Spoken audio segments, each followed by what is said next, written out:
Well, it's a Monday, and Monday means chapter days, and chapter days mean Mondays, and yay!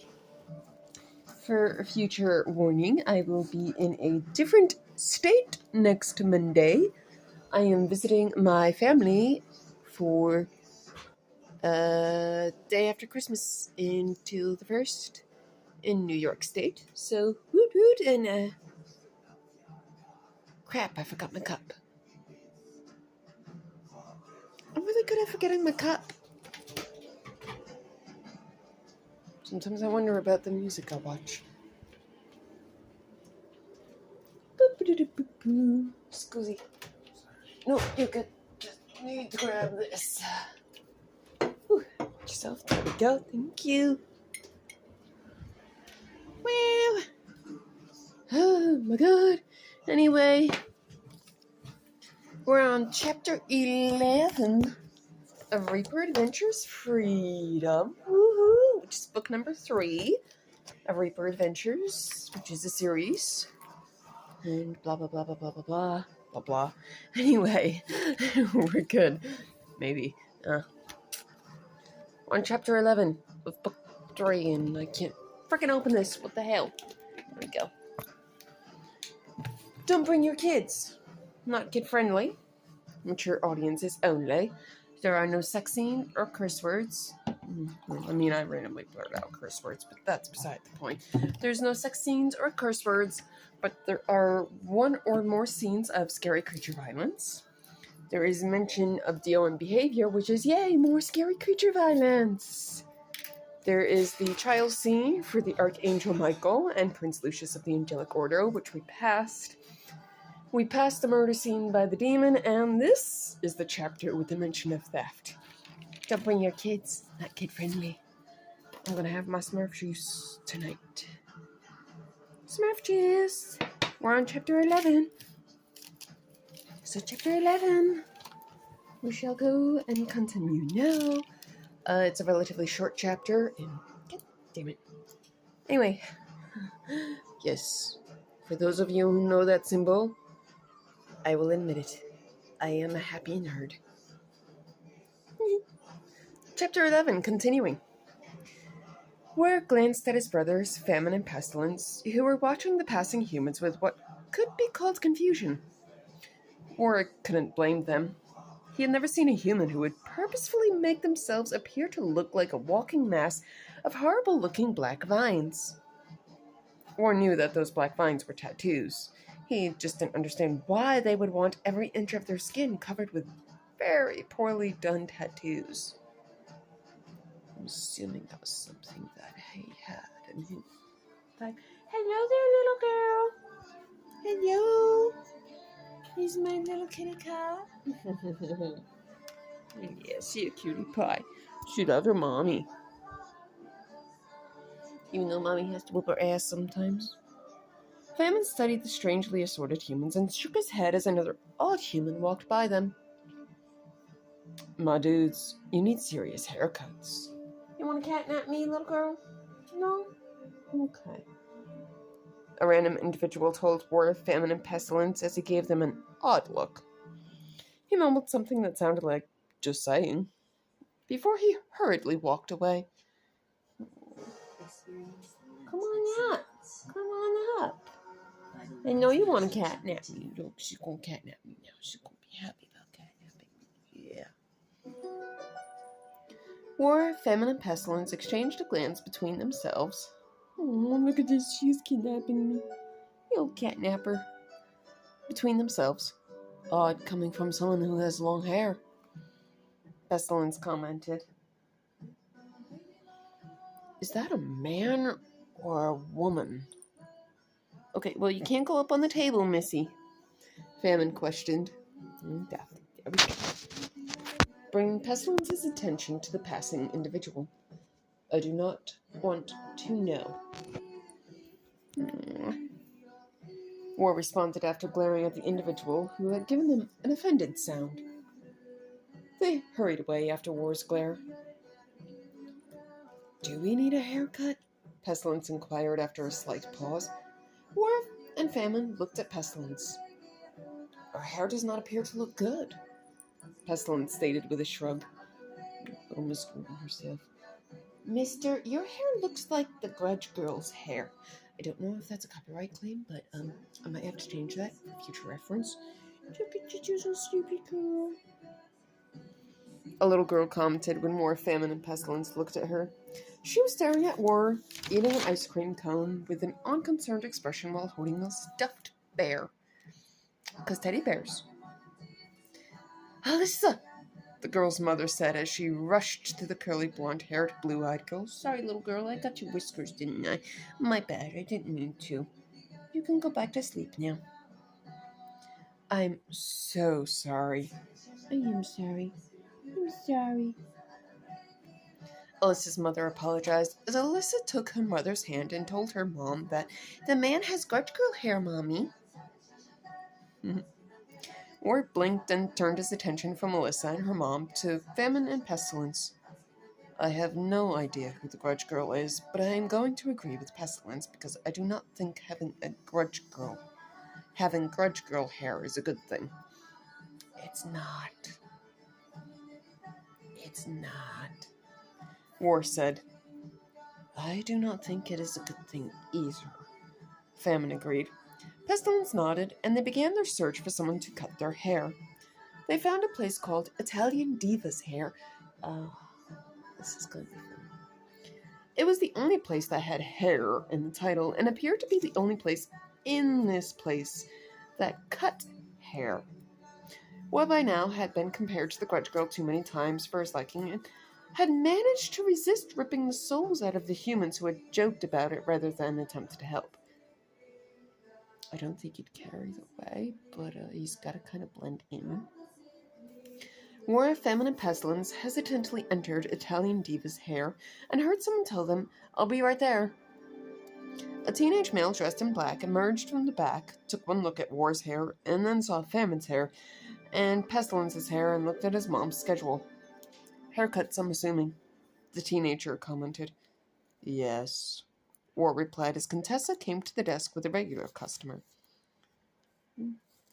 Contessa took one look at War's, Famine's, and Pestilence's hair and looked at his schedule and then called her backup team. Because that's necessary. They arrived about 10 minutes after Contessa's regular customer left. Well, I mean, she kind of... Yeah, anyway. The one flamboyant man took War, and his significant other took Pestilence, and Contessa took Famine. There we go. My mouth is moving faster than my brain is able to read. I don't know if that's possible, but it's possible for me. They all had their hair thoroughly washed, shampooed, and conditioned before being brought to the chairs once more.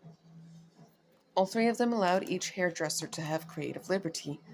They ignored the chatter from each hairdresser, answering basic small talk questions, but making no initiative to make their own small talk. 'Cause, yeah, I must now have my Smurf juice. You know, I could think of something else rather than Smurf juice. It's my Smurf blood. Oh my god, I'm so dreary.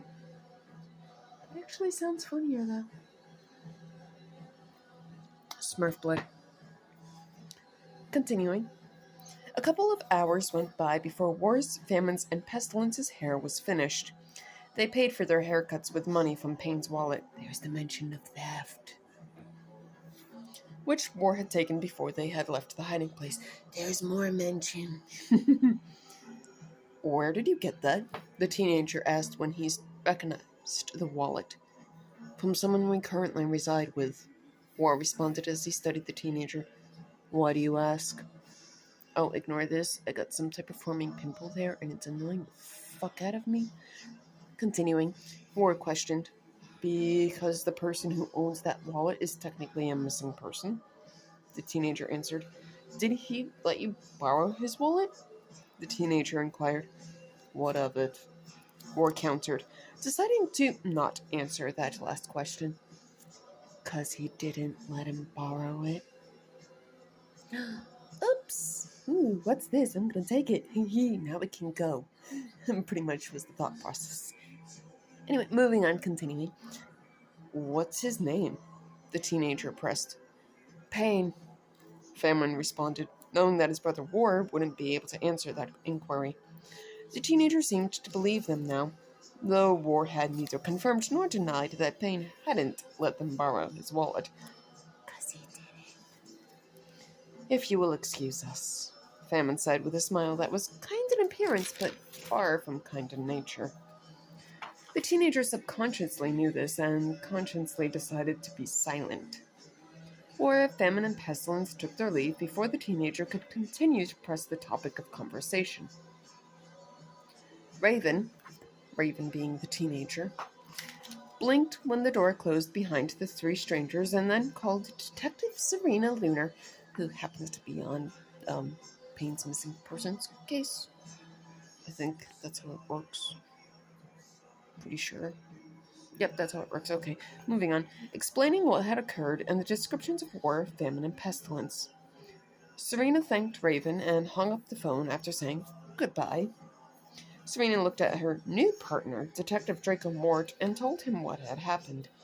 They took their leave, and Serena got in the driver's seat of the cruiser, gave Wars, Famines, and Pestilence's descriptions as she started the cruiser and then drove through Jeromeson, both of them searching for War, Famine, and Pestilence, while Serena also paid attention to the road. I'm doing a lot with my right hand lately. Mainly a lot of writing, typing, drawing, pain in the butt. It was Detective Mort who spotted War, Famine, and Pestilence. They're there. I don't know if that was clarified, but he's saying there they are. Detective Mort said as he pointed them out. Serena parked the cruiser, and both her and Detective Mort got out after Serena turned the cruiser off.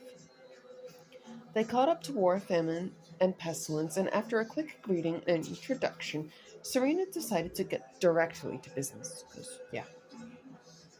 Honey, your hooker's here. Oh, I thought it was yours. Nah, this one we ordered for you, remember? No.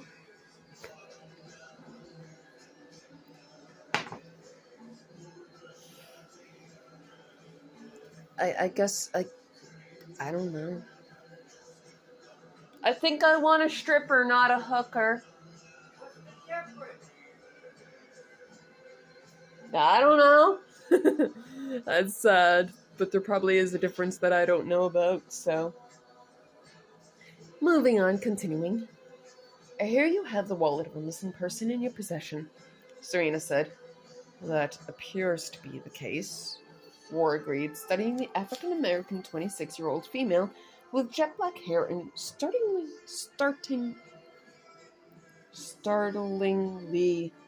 I don't know if that's a word, but her eyes are very startling clear sky blue. Startling clear sky blue eyes. Okay. Yeah, that makes more sense. Do you reside with them? Serena questioned. I believe you already know the answer to that, Detective Lunar.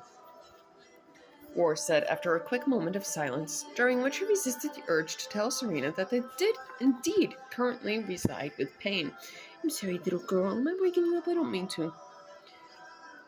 War studied Serena and realized that she was unaware of the unnoticeable invasion of his mind to compel him to respond honestly to every question she asked. That actually comes in handy, especially since she's a detective. She just doesn't know it. Did he let you borrow his wallet? Serena continued after a slight pause. Not quite, War responded. So you stole it, Serena commented. I borrowed without his knowledge or permission, War said with a calculating gaze, disguised by a mischievous grin. Serena knew otherwise. She was aware of... Yeah, you're getting a bath later, little girl. She was aware that she was treading on very thin ice for whatever reason. She knew the mischievous smirk was disguising a very expertly concealed calculating stare that became disguised even more by a blank, seemingly uncaring look. Serena barely picked up the clever and cold calculation in the stranger's red-brown eyes, because illusions are a thing. If you want to blend in with people, you gotta have illusions. If you don't have illusions, then that's kind of found out you're not. I don't know what that was. Moving on. That's technically stealing, Serena informed Ward. Is it still considered stealing if I had every intention of returning it? Ward countered, no longer hiding his cold, calculating gaze. He's not happy. He didn't like the fact that the invasion of his mind was unnoticeable. He didn't like the fact he had to fight the compulsion to answer Detective Serena Lunar with complete honesty. The more she asked a question, the greater the fight against her compelling him to reply became. He was beginning to wonder if she was truly unaware of what she was doing. Well, yes, that's still stealing, even if you do intend to return it, Serena answered with a caution. War was silent and then chuckled softly. I know what you are doing. I do not feel you in my mind, but I know you are there. War said in a quiet hiss. Because he's not happy. He's not happy. What do you mean? Serena questioned with confusion. War gave a quiet growl that rumbled in the back of his throat as a reply. Serena would have wondered why his growl was animalistic if she hadn't encountered a demon in her life.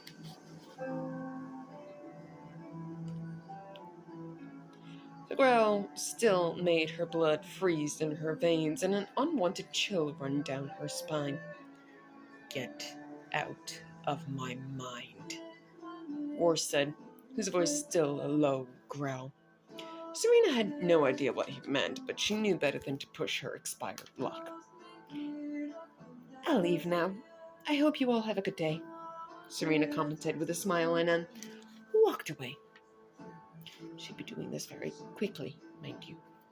Detective Draco Mort followed Serena with confusion. We're not going to push the fact he stole a missing person's wallet?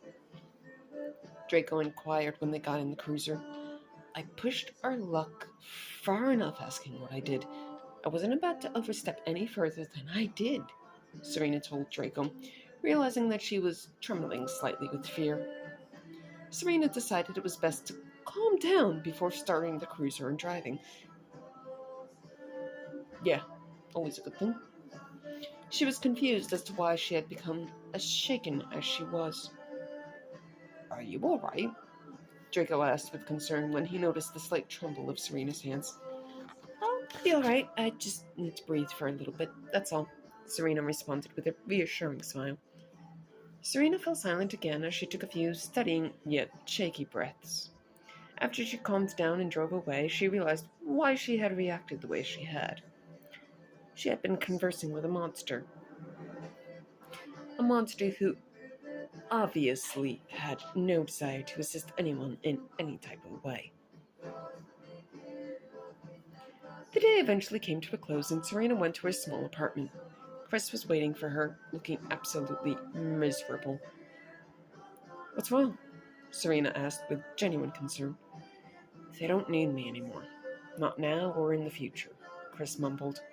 Serena was confused at first and then remembered that Chris was a volunteer at Corisville Community College.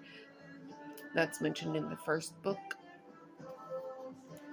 They let you go? Serena questioned. Chris nodded with confirmation. Why? Serena asked, even more concerned than before. She knew Chris had actually enjoyed being at Corisville Community College, though he would never admit it. Chris shrugged as an answer. Serena studied Chris and walked over to him. He looked at her with a saddened and confused expression. Serena would have never normally acted on the urge to hug Chris. Chris was a Dioan after all, and would more than likely rip her to literal shreds than let her hug him. Yeah. She couldn't fight not trying to comfort Chris, though, and before Serena even knew it, she had wrapped her arms around Chris's shoulders. What are you doing? Chris asked after a stunned silence. I don't quite know, Serena replied, running her fingers through Chris's silky, soft, jet black hair. That's messy as hell. What are we about to watch? No, go away, ads. Ooh, good song. I like this song. Chris was silent, tolerating Serena's random actions. Not sure if tolerating her affection was really a good idea. Yet he really didn't mind her affection. Serena eventually let